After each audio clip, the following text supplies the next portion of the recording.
Hi, if you're new here, I'm Kaniti, and if you're already watching my One Piece Chill channel, welcome back. Today we are going to read the newest chapter of One Piece, number 1105, so of course, spoiler alert if you are not up to date with manga. So let's see what this chapter has. Let's go. Okay, there's a note from Oda Sensei. Monsters is being animated. It's a one shot I wrote back when I was young. I can't believe this is actually happening. Life is good. I have to watch it. And we have a cover request by Oda Mania's big brother.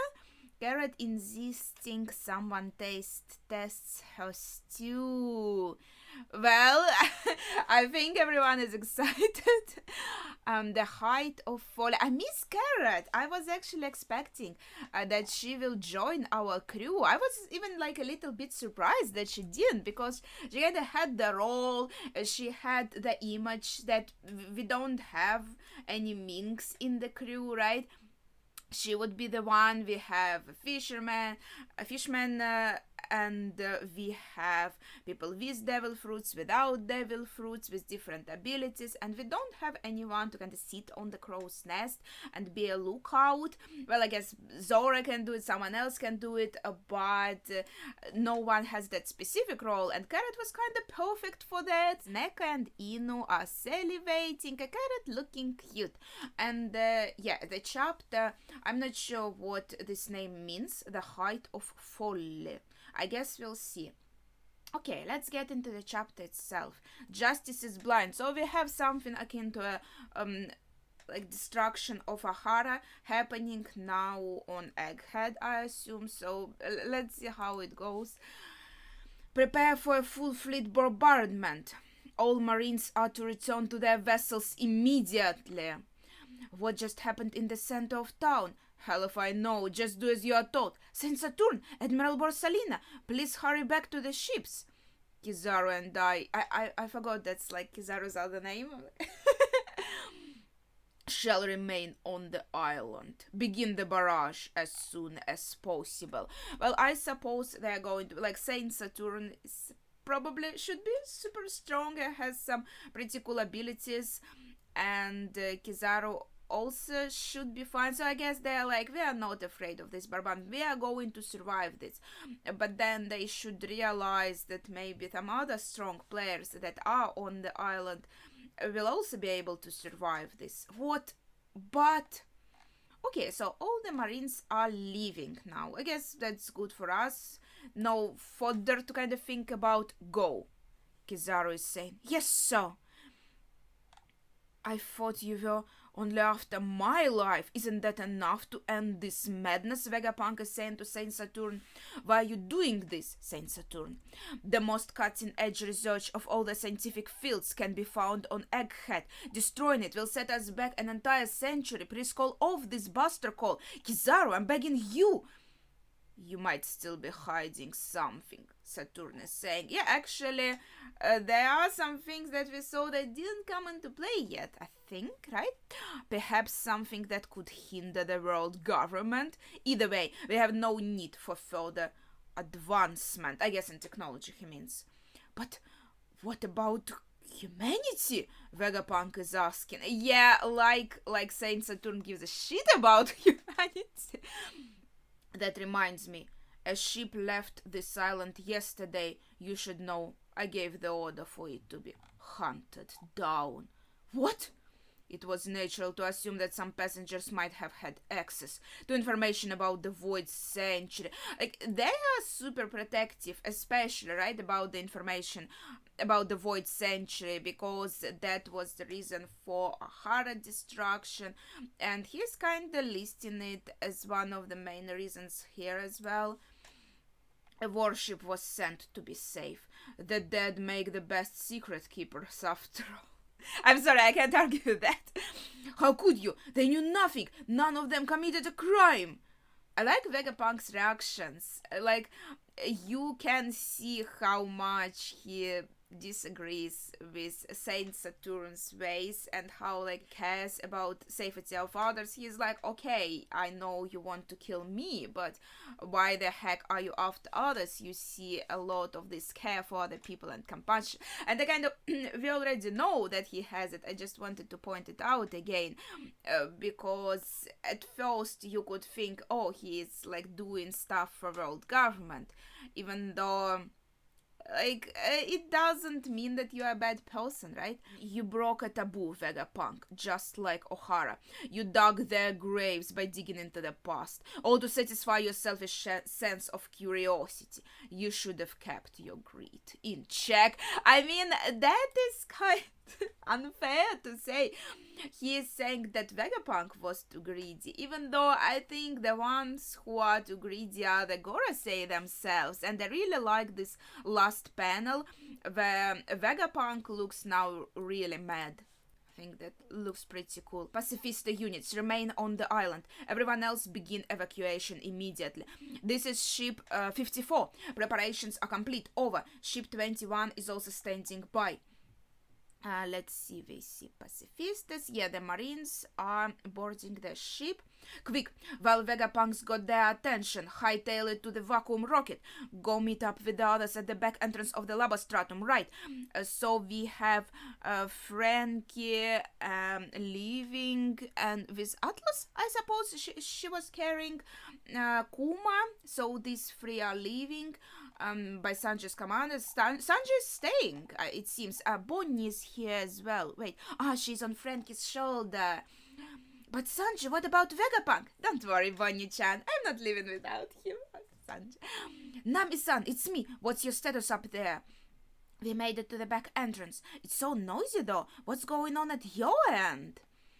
Alright, let's see. So Sanji is going to save Vegapunk from Saint Saturn.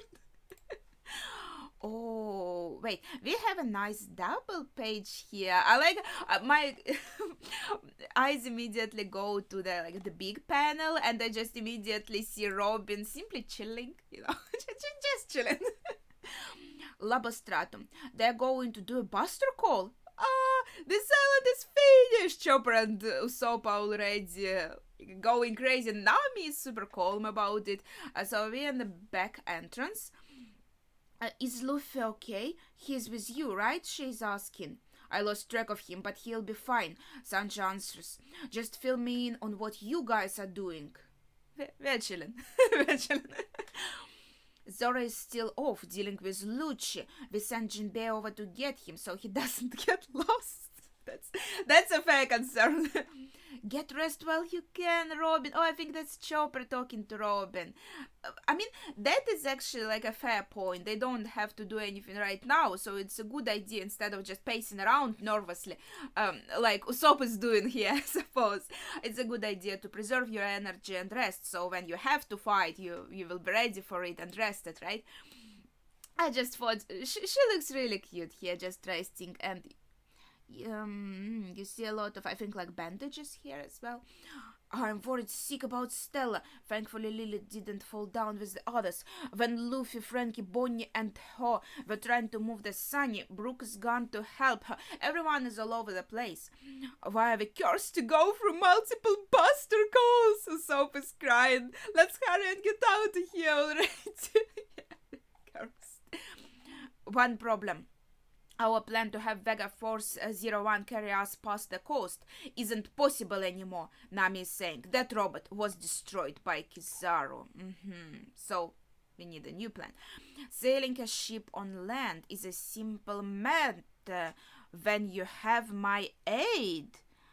I think Brook is saying? Your amazing bones will make it to the back entrance in no time. Okay, so Brook and Lilith are fine, and her were trying to move the Sunny. Okay, so that's what they are doing. We have Sanji and Luffy there with Saint Saturn, Zora dealing with Lucci and Jinbei somewhere there as well. The how how to say them, how to name all of them at once. Okay, Nami, Robin, Chopper, Usopp are like chilling here, and Lilith and Brooke are moving Sunny. Wait, another double page. We got a lot this chapter. So we see our Sunny. We can glide seamlessly. Now the island clouds are frozen. What an idea! Your powers are remarkable too. Here, ho ho ho ho. Ah, so you freeze the island clouds so that you could glide through them like on ice. Okay, I guess that works. I'm flattered to be praised by the world's greatest genius.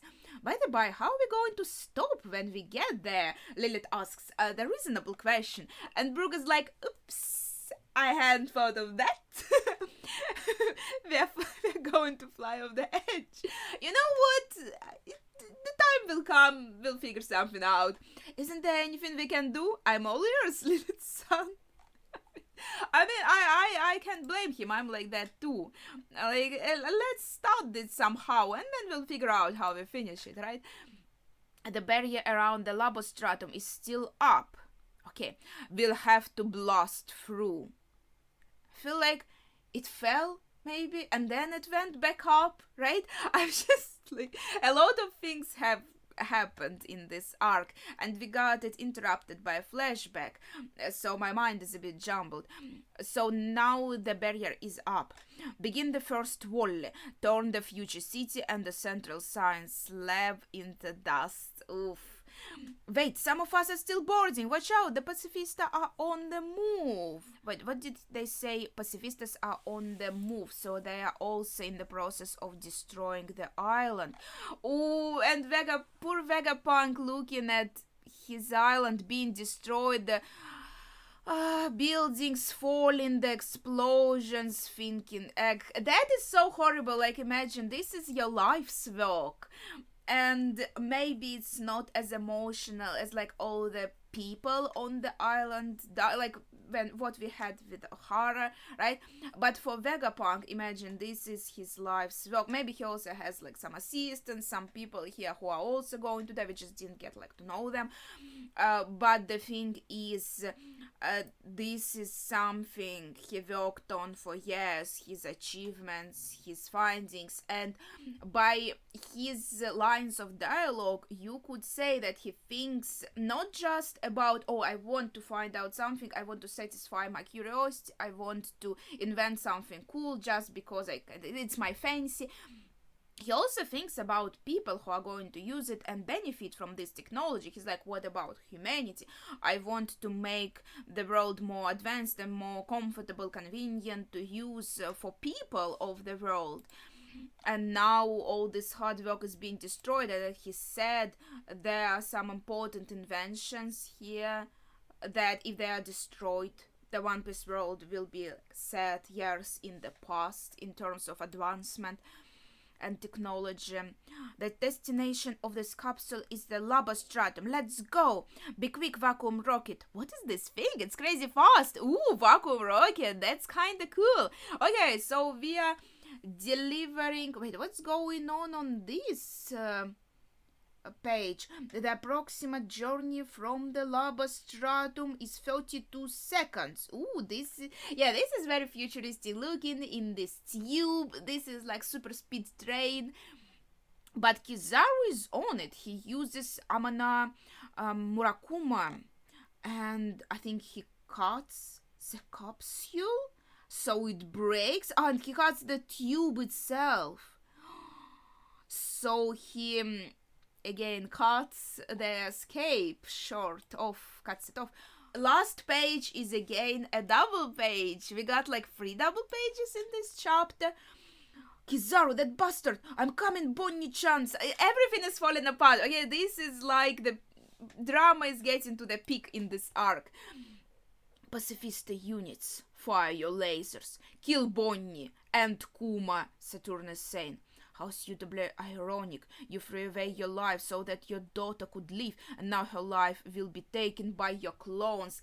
He is thinking, the thoughts he has, dude. Daddy. I wonder if she's saying like, to him, or seeing pacifistas also make her think like of daddy. So wait, give me a second. So the shots from pacifistas are coming our way, where Atlas, Frankie, Kuma, and Bonnie are falling down. Kuma grabs his daughter tight, so trying to keep her safe, and maybe going to just take these attacks himself so he can protect her with his body. A fitting fate for a squirming insect, Saturn keeps thinking, like a piece of shit. Your struggle was truly the height of folly. I guess that's the name of the chapter. So that's folly mean like stupidity in a way. Bonnie, when I heard you had become a pirate, I couldn't help but dwell on the worst case scenario. I guess that's a Vegapunk's thoughts, I assume. A pacifist won't hesitate to shoot you if the Navy commanded. They may look just like your father, but they don't know or care that you are the daughter of their progenitor. This makes sense. This is just like the looks, right? Hey, isn't this Straw Hat? I'm so stuffed, I can barely move. He hates so much. Ooh, so he's going to digest it all very fast, very soon, and going to get back into the fight. Seize him, quick, he's an emperor. This moment, he's just lying on the floor, super stuffed, huge belly, just, I can't eat anymore. Oh, he's an emperor. I know, there's something about the situation so funny to me. We failed to neutralize that escaping vessel. We failed to neutralize. I'm just. This is what they were talking about?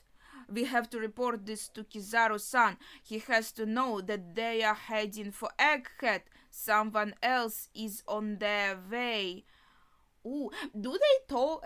Okay, this was the last page, and they talked about that escaping vessel. Let's go back. Ship that left this island yesterday. It was attacked, and so Saturn assumes that the deed has been done, that the ship has been destroyed. But then we get this little snippet that it wasn't neutralized. And it's actually the marine ship here, I think, laying in shambles in the sea. And now the surviving crew that left Egghead are heading back to Egghead. And someone else, I guess some help for us, for our side, is on its way. That was a very interesting chapter. I guess not that many things actually like happened. We got some new information, but basically we are in the same place. This is Buster Call happening on the island. Everything is falling apart, and all Vegapunk's life work is being destroyed. And Kuma still protecting Bonnie. Nothing has actually happened yet. We just got, I think, in this chapter basically laid out on the situation, who is where, who is doing what is happening, a little bit of this information on the ship that escaped and now coming back. And basically, what is my favorite panel? I'm thinking, like, I'm usually asking everyone, what is your favorite moment? And might be surprising, but my favorite moment is like the saddest maybe moment of the chapter, in one of the last pages, like third to last, I think it was, right? These two panels where Vegapunk is looking at, like, especially this panel where you can see a bit like zoom out of the buildings crumbling, and just Vegapunk here on the like front of the picture looking at it. I think this might be actually my favorite moment, because of like the feelings that are in it. The whole chapter is about destroying Egghead, so this is kind of the representation of what's going on in the chapter. But the real best moment is this cover page. Carrot is so cute on it. I mean that it's the prettiest moment here, but yeah, that's not in the chapter, that's the cover page.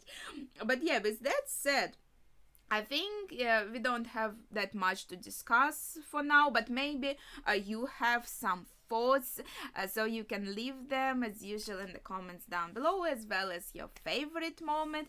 But yeah, that would be it for today, so thank you for watching and see ya.